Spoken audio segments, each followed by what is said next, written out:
Bonjour Karine Morer, Bonjour Candice. tu vas bien? Oui, je vais bien, je suis très contente de te recevoir. Mais de même. Alors, on va parler de quoi aujourd'hui? Eh bien, pour aujourd'hui, Candice, nous allons donc parler de la femme fontaine, la magnificence de la femme fontaine et l'éjaculation féminine surtout. C'est la même chose.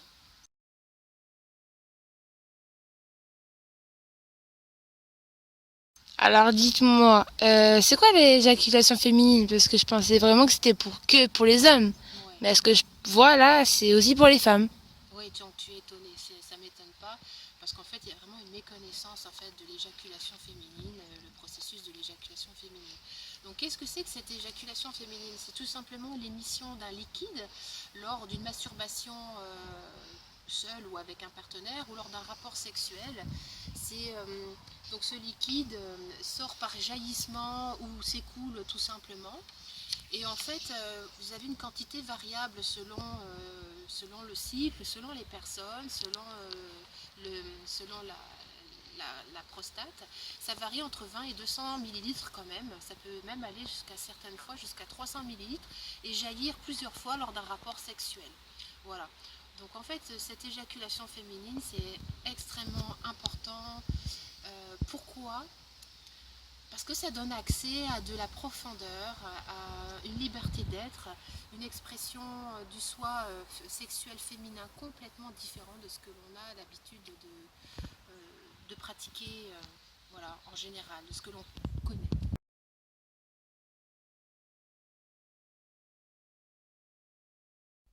Et où est-elle produit cette fameuse éjaculation féminine? Alors l'éjaculation féminine, où est-ce qu'il est produit? Bon, déjà il faut savoir que en fait je dirais 80% des femmes éjaculent mais ne le savent pas. C'est-à-dire que lors de leur excitation, je vais revenir sur l'anatomie, c'est très important, sur la cartographie érogène. J'en avais un petit peu parlé lors de ma précédente vidéo de l'importance de s'explorer seul. Et donc cette exploration seule, ça va aussi dans cette exploration donc, de l'éjaculation féminine. Donc en fait, on va déjà commencer par situer la prostate féminine qui se situe autour de l'urètre, donc à l'intérieur du vagin, sur la face ventrale en fait, sur toute cette partie-là. Et en fait, ça correspond en fait à ce qu'on appelle au point G. Moi j'aime bien parler de zone G plutôt que point, parce que point c'est comme si c'était tout petit, mais c'est vraiment une zone beaucoup plus large. Et en fait par stimulation, en frottement, circulaire ou en venant frotter, tout simplement les canaux qu'il y a dans la prostate féminine, parce que oui, nous avons une prostate pour nous les femmes, on appelle ça également donc des glandes de Skin, vont se gonfler. Il y a des canaux à l'intérieur qui vont se gonfler par excitation. C'est un peu comme une glande lacrymale ou comme les glandes salivaires. Elles se gonflent donc par excitation et au bout d'un moment, elles vont, par les contractions des muscles pubocoxygiens, avec orgasme ou pas, elles vont donc libérer un liquide. Alors il y a deux façons en fait tout simplement de libérer le liquide. Soit il est fait d'une façon visible et passe par l'urètre et à ce moment-là l'éjaculat est visible, c'est-à-dire qu'il y a vraiment un jaillissement, une source. Soit alors ce liquide qui est donc dans la prostate passe dans l'urètre et remonte dans la vessie, on appelle ça une éjaculation rétrograde.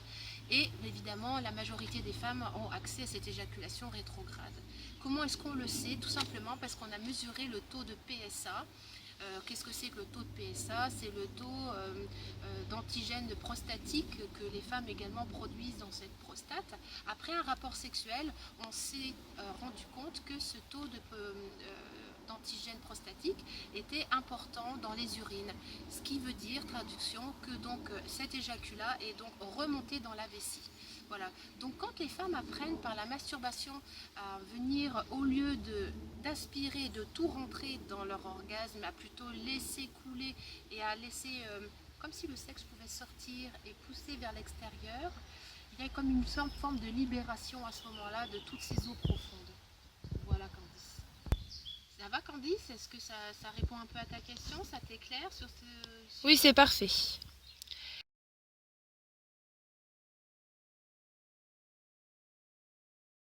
Et du coup, ce liquide, quelle est sa composition?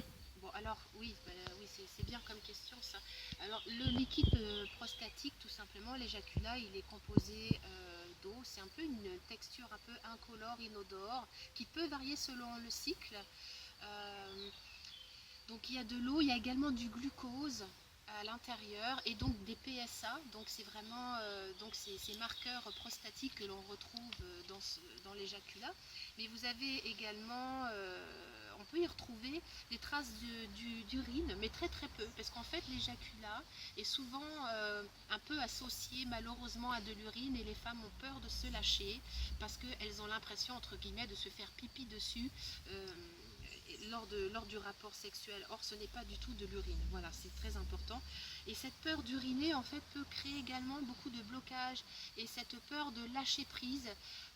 Et d'où, finalement, ces éjaculations rétrogrades qui remontent vers la vessie et qui peuvent créer des infections urinaires à force. Souvent, des femmes créent des infections urinaires après des rapports sexuels. Ça peut expliquer. Pas toujours, mais ça peut expliquer. Donc en fait, c'est de l'eau. C'est de l'eau qui peut... oui, qui n'a pas beaucoup d'odeur, mais après ça dépend du cycle, qui n'est pas visqueuse, voilà, qui a une solution un peu aqueuse. C'est un peu la consistance du liquide du sperme, sans les spermatozoïdes en fait. Voilà. Et donc dans l'éjaculat, ce qu'il faut savoir, c'est que le début de l'éjaculation, c'est comme un petit peu laiteux. Et après, ça laisse place, ce côté laiteux, crémeux, laisse un petit peu place à quelque chose de beaucoup plus fluide et liquide. Et ça dépend, enfin je veux dire, la quantité dépend vraiment du lâcher prise, de l'hydratation de la personne, de là où elle en est dans ses émotions avec la personne avec qui elle le vit. Enfin, il y a beaucoup de facteurs qui influencent justement sur la quantité de l'éjaculation et surtout sa consistance et son odeur. D'accord. Bon, eh bien, j'ai passé un bon moment avec vous, mais il y a un truc qui m'intrigue. Est-ce que vous pourriez parler du point G pour savoir comment on le trouve et comment on stimule, Karine? Vous êtes curieuse, hein, Candice. Exactement. Alors ça sera le thème de ma prochaine vidéo. Voilà. Si vous voulez en savoir plus, vous n'hésitez pas à me contacter via mon site internet Femmes de plaisir, Femmes de vie, par Skype également, ou avec mon numéro de téléphone que vous pouvez trouver sur mon site. Voilà, mais ça sera vraiment le sujet de la prochaine vidéo. Il va falloir un petit peu attendre et faire un petit peu preuve de patience. Voilà, merci Candice en tout cas. J'étais ravie de pouvoir répondre à vos questions. Mais de rien, mais merci beaucoup. Au revoir Candice. Au revoir.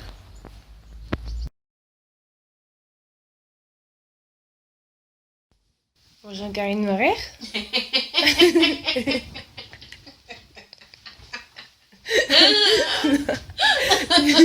Mais fais pas ça. Bonjour.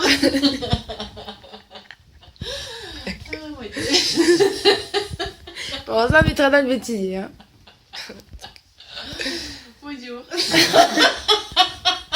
Bonjour Karine Morer. Bonjour.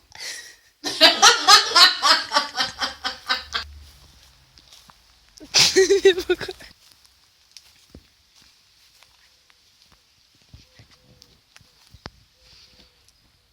Bonjour Karine Morer. Et bonjour Candice. Bonjour Karine Morer. Et bonjour. Bienvenue. Alors, qu'allons-nous parler aujourd'hui? Alors le thème de la semaine, un thème très fort et très puissant, c'est-à-dire l'éjaculation féminine et la femme fontaine, la magnificence de la femme fontaine.